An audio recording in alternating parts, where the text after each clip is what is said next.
잠언 27장 1절부터 13절까지 말씀 제가 봉독해 드리도록 하겠습니다. 너는 내일 일을 자랑하지 말라. 하루 동안에 무슨 일이 일어날는지 내가 알 수 없음이니라. 타인이 너를 칭찬하게 하고 내 입으로는 하지 말며 외인이 너를 칭찬하게 하고 내 입술로는 하지 말지니라. 돌은 무겁고 모래도 가볍지 아니하거니와 미련한 자의 분노는 이 둘보다 무거우니라. 부는 잔인하고 노는 창수 같거니와 투기 앞에야 누가 서리요. 면책은 숨은 사랑보다 나으니라. 친구의 아픈 책망은 충직으로 말미암는 것이나 원수의 잦은 입맞춤은 거짓에서 난 것이니라. 배부른 자는 꿀이라도 싫어하고 줄인 자에게는 쓴 것이라도 다니라. 고향을 떠나 유리하는 사람은 보금자리를 떠나 떠도는 새와 같으니라. 기름과 향이 사람의 마음을 즐겁게 하나니 친구의 충성된 권고가 이와 같이 아름다우니라. 내 친구와 내 아비의 친구를 버리지 말며 내 환난 날에 형제의 집에 들어가지 말지어다. 가까운 이웃이 먼 형제보다 나으니라. 내 아들아 지혜를 얻고 내 마음을 기쁘게 하라. 그리하면 나를 비방하는 자에게 내가 대답할 수 있으리라.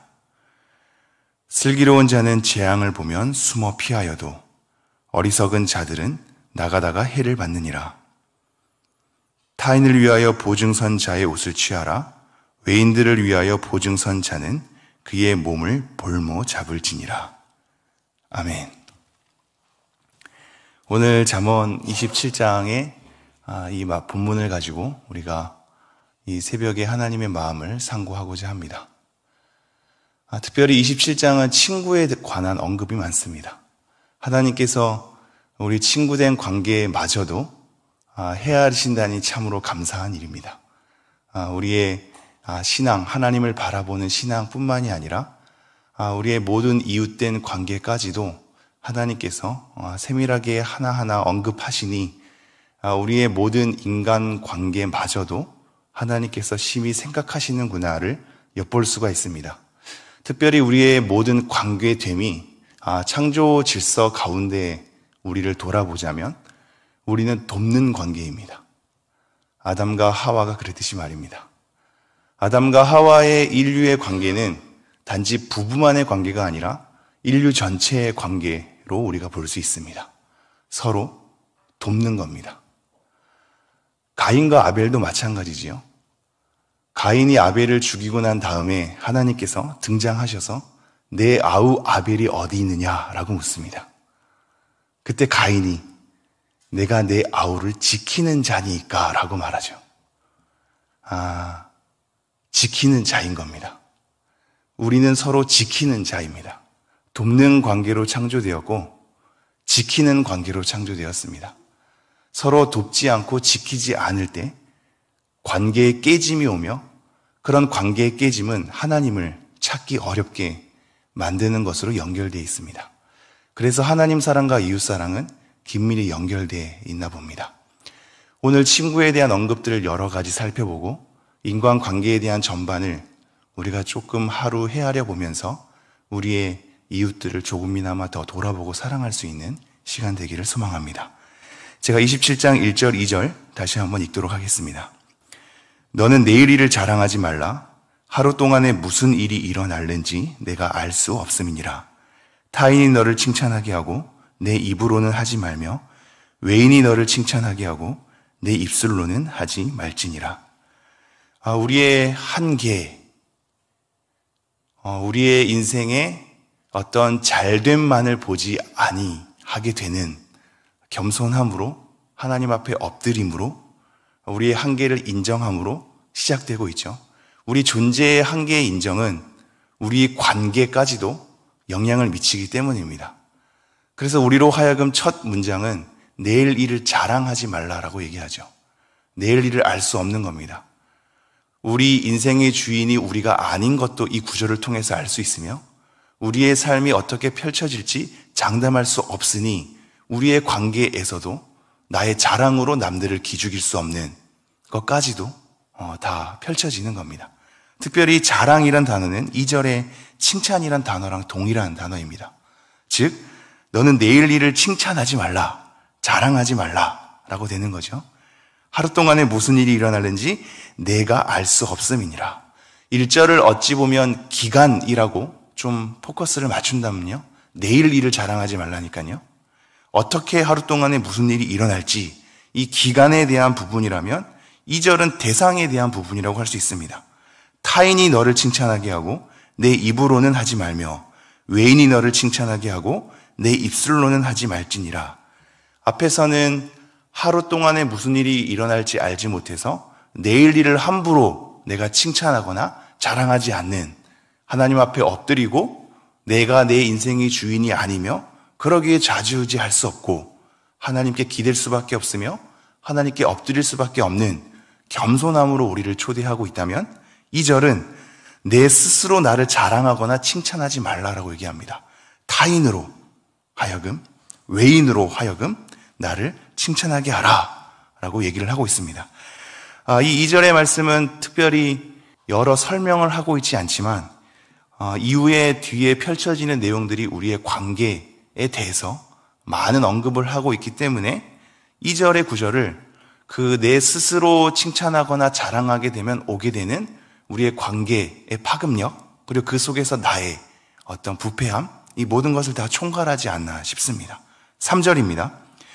돌은 무겁고 모래도 가볍지 아니하거니와 미련한 자의 분노는 이 둘보다 무거우니라. 돌이 얼마나 무거운지, 모래가 얼마나 가볍지 않은지는 정확하게 설명되어 있지 않죠. 물론 돌이 겹겹이 쌓인 것일 수도 있고요, 모래가 겹겹이 쌓여서 가볍지 않다라고 얘기하는 것일 수 있습니다. 어찌됐건 그런 무거움과 비교하면서 미련한 자의 분노는 이 둘보다 무겁다라고 얘기하고 있습니다. 우리가 분노를 품고 있는 것이 우리에게 얼마나 무겁게, 그리고 우리 관계에 얼마나 무겁게 작용하는지 얘기하면서 4절 이렇게 이어지죠. 분은 잔인하고 노는 창수 같거니와, 앞에 글자만 한다면 분노지요. 분은 잔인하고 노는 창수 같거니와, 이 분노의 잔인함, 이 창수 같다는 것은 홍수, 범람하는 것을 얘기하거든요. 어떻게 보면 우리를 삼키는 것으로도 볼 수 있죠. 그러면 투기 앞에야 누가 서리요? 분노에 대해서 언급하면서 투기를 얘기하고 있습니다.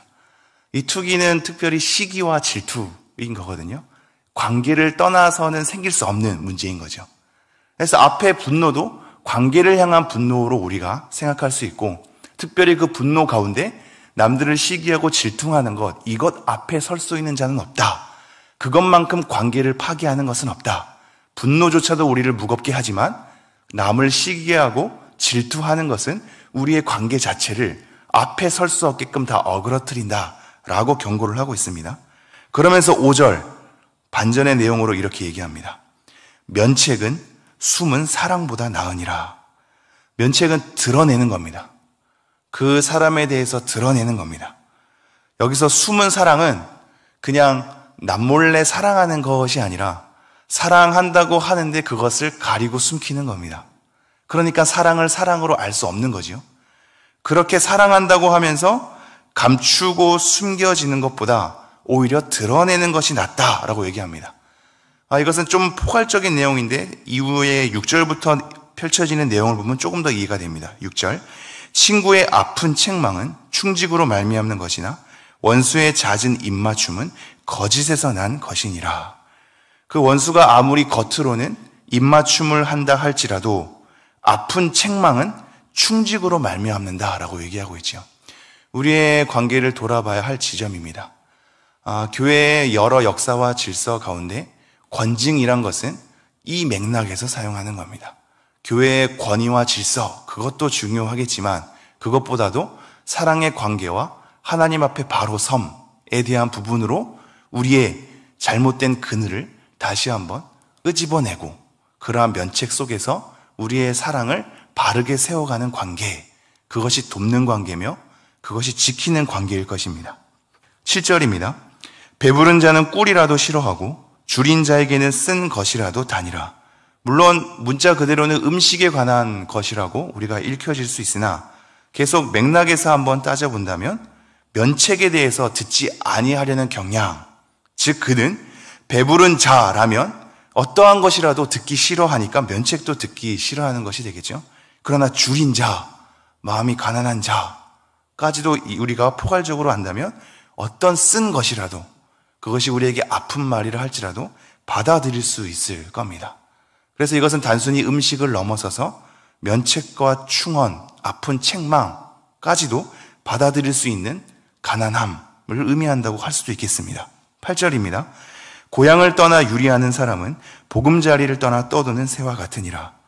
그래서 이 8절도 어찌 보면 너무나 갑작스럽게 등장하는 어떤 소속의 중요성을 얘기하는데, 앞뒤가 모든 관계로 펼쳐지고 있기 때문에 우리가 돕는 관계, 지키는 관계가 되기 위해선 고향을 떠나 유리하는 자가 얼마나 소외되어 있는지, 얼마나 고립되어 있는지, 얼마나 홀로 서서 힘들어 하는지를 우리는 읽혀낼 수 있으며, 그러기에 그에게 손을 내밀 때 이웃이 되는 것까지도 예수님의 가르침을 다 떠올리는 구절로 우리가 볼 수가 있겠습니다. 9절입니다. 기름과 향이 사람의 마음을 즐겁게 하나니 친구의 충성된 권고가 이와 같이 아름다우니라. 우리는 친구들의 권고를 들을 귀가 있는가? 내 함께하는 동역자들의 소리를 들을 귀가 있는가? 들을 귀가 있다라는 것이 우리의 겸손하고 마음의 어떤 하나님의 말씀에 대해서 엎드릴 수 있을 만한 공간을 마련하지 않나 싶습니다. 10절, 내 친구와 내 아비의 친구를 버리지 말며 내 환난 날에 형제의 집에 들어가지 말지어다. 가까운 이웃이 먼 형제보다 나으니라. 네, 우리의 가족관계랑 비유하면서 우리의 이웃의 중요함, 친구의 중요함에 대해서 얘기를 하고 있습니다. 11절부터 13절까지 쭉 읽겠습니다. 내 아들아 지혜를 얻고 내 마음을 기쁘게 하라. 그리하면 나를 비방하는 자에게 내가 대답할 수 있으리라. 슬기로운 자는 재앙을 보면 숨어 피하여도 어리석은 자들은 나가다가 해를 받느니라. 타인을 위하여 보증선 자의 옷을 취하라.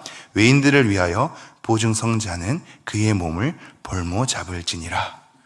네, 정리하겠습니다. 뒷부분은 우선 차치하고 오늘은 우리의 관계를 돌아보았으면 좋겠습니다. 우리에게 이러한 귀한 친구가 있는가? 또는 나는 그런 귀한 친구가 될 수 있겠는가? 더 나아가서는 나는 이러한 동역자가 있는가?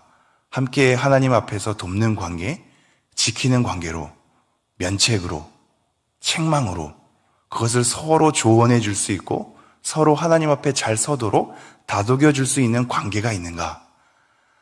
이것이 목회라는 표현을 씁니다.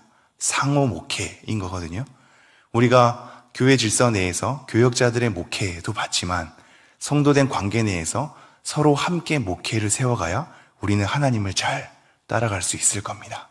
오늘 하루도 여러분의 관계를 돌아보면서 이런 귀한 친구가 되기를, 그리고 그런 귀한 친구를 만들기를, 우리가 하나님 안에서 창조 질서를 회복하여서 돕는 관계가 되기를, 지키는 관계가 되기를, 그러한 관계를 소망하면서 교회됨을 이루어가는 여러분 되었으면 좋겠습니다. 기도하겠습니다. 하나님, 저희들은 군중 속에 있어도 외로울 때가 많습니다. 하나님, 때로는 하나님께서 우리에게 고독함을 허락하시는 것을 잘 알고 있나이다. 때로는 수많은 사람들의 웃음소리에서 떠나가서 하나님과 독대하는 시간이 필요하다는 것 또한 알고 있습니다.